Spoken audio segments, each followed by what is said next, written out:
2026-27 সম্পর্ক বাজেটে বলতে গেলে আমি এই কথা বলবো যে এটা লুটপাটের বাজেট। এই বাজেটকে বাইরে অনেকে বলছে চানাচোর মার্কা বাজেট, যা শুনতে ভালো লাগলেও খেলে পেট খারাপ হয়। আমি আমার কুষ্টিয়ার 3 আসনের জনগণের পক্ষ থেকে বাজেট সম্পর্কে কিছু আলোচনা এবং প্রস্তাবনা রাখতে চাই মহান সংসদে। মাননীয় স্পিকার, জাতীয় বাজেট একটি দেশের অর্থনৈতিক উন্নয়ন, সামাজিক নিরাপত্তা এবং জনগণের কল্যাণ নিশ্চিত করার অন্যতম প্রধান মাধ্যম। বাজেটের মূল ভিত্তি হলো রাষ্ট্রের আয় এবং ব্যয়। তাই রাষ্ট্রীয় আয় বৃদ্ধির ব্যাপারে যেমন আমাদের সচেষ্ট থাকতে হবে, তেমনি ব্যয়ের ক্ষেত্রেও আরও সজাগ দৃষ্টি রাখা প্রয়োজন। মাননীয় স্পিকার, অতি প্রয়োজনীয় উল্লেখযোগ্য ব্যয়ের খাত চিহ্নিত করে দক্ষ ব্যবস্থাপনার মাধ্যমে জনকল্যাণের স্বার্থে অগ্রাধিকারের ভিত্তিতে যথাযথভাবে ব্যয় করতে হবে, এটাই আমরা মনে করি। ভোগান্তি ভুলে চলে আসুন রিগালে। ওয়ারেন্টি সহ স্টাইলিশ কালেকশন নিয়ে রেডি রিগাল ফার্নিচার। রাষ্ট্রের আয় বৃদ্ধির জন্য কর প্রশাসনের আধুনিকায়ন, কর ফাঁকি রোধ, অর্থ পাচার, রপ্তানি বৃদ্ধি এবং বিনিয়োগ বান্ধব পরিবেশ সৃষ্টি করতে হবে। একই সঙ্গে সাধারণ মানুষের ওপর অতিরিক্ত করের চাপ না বাড়িয়ে রাজস্ব আহরণের নতুন ক্ষেত্র খুঁজে বের করতে হবে। দেশের সবচাইতে বড় গুরুত্বপূর্ণ বিষয় হচ্ছে বেকার সমস্যা।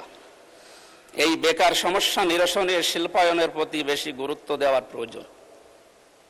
বৈদেশিক রেমিটেন্স বৃদ্ধির প্রতি বিশেষ গুরুত্ব আরোপ করা অধিক প্রয়োজন। মাননীয় স্পিকার, ব্যয়ের ক্ষেত্রে শিক্ষা, স্বাস্থ্য, কৃষি, যোগাযোগ, সামাজিক নিরাপত্তা এবং কর্মসংস্থান খাতকে অগ্রাধিকার প্রদান করতে হবে। মাননীয় স্পিকার, বাংলাদেশ কৃষি নির্ভর একটি দেশ। কৃষি ক্ষেত্রে যত উন্নয়ন হবে দেশ তত অর্থ সমৃদ্ধ হবে। এজন্য কৃষকদের স্বল্প মূল্যে সার, বীজ এবং শুল্ক মুক্ত কৃষি সরঞ্জামাদি সরবরাহ করা প্রয়োজন। শিক্ষা খাতে বাজেট বরাবরই কম থাকে। এবার যতটুকু হয়েছে আমরা চাই বিশেষত বাংলাদেশের বিশ্ববিদ্যালয়গুলোর গবেষণার ক্ষেত্রে এই বাজেটের সঠিক ব্যবহার যেন করা হয় এবং গবেষণার জন্য বাজেটকে আরও বৃদ্ধি করা দরকার। এই বাজেট এত কম যে তা দিয়ে দেশে অর্থনৈতিক সমৃদ্ধিতে তেমন কোনো ইতিবাচক ভূমিকা রাখা সম্ভব হচ্ছে না বলে গবেষকরা জানাচ্ছে। মাননীয় স্পিকার, দেশের সংখ্যাগরিষ্ঠ মুসলিমদের জন্য প্রতিষ্ঠিত মাদ্রাসাগুলো যুগ যুগ ধরে অবহেলিত। ইবতেদায়ী মাদ্রাসা এবং সকল জেলা শহরে আমি একটা করে ফাজিল এবং কামিল মাদ্রাসা জাতীয়করণের মাধ্যমে মাদ্রাসা শিক্ষার উন্নয়ন ব্যবস্থা এবং এবারের বাজেটে আসলে বাজেট আরও যথার্থ হতো বলে আমি মনে করি। মাননীয় স্পিকার, যোগাযোগ ব্যবস্থার উন্নয়ন হলে দেশের অর্থনৈতিক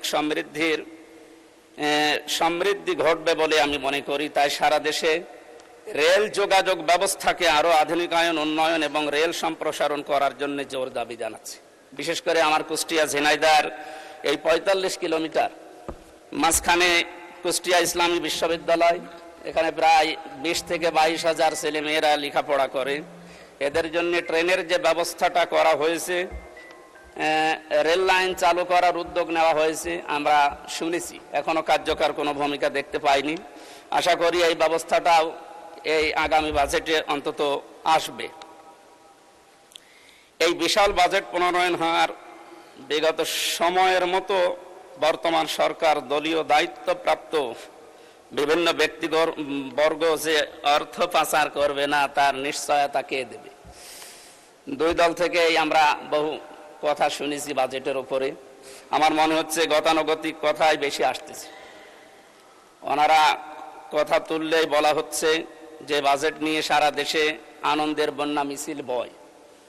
তা আমরা বাজেট 11 জুন এটা উপস্থাপন করার পর সারা দেশের যে সমস্ত জায়গায় বিক্ষোভ মিছিল এবং মানববন্ধনের মতো যে প্রতিক্রিয়াগুলো দেখলাম, আমার মনে হয় এই মানুষগুলো কি ওনাদের দৃষ্টিতে মানুষ না বা এই দেশের জনগণ না?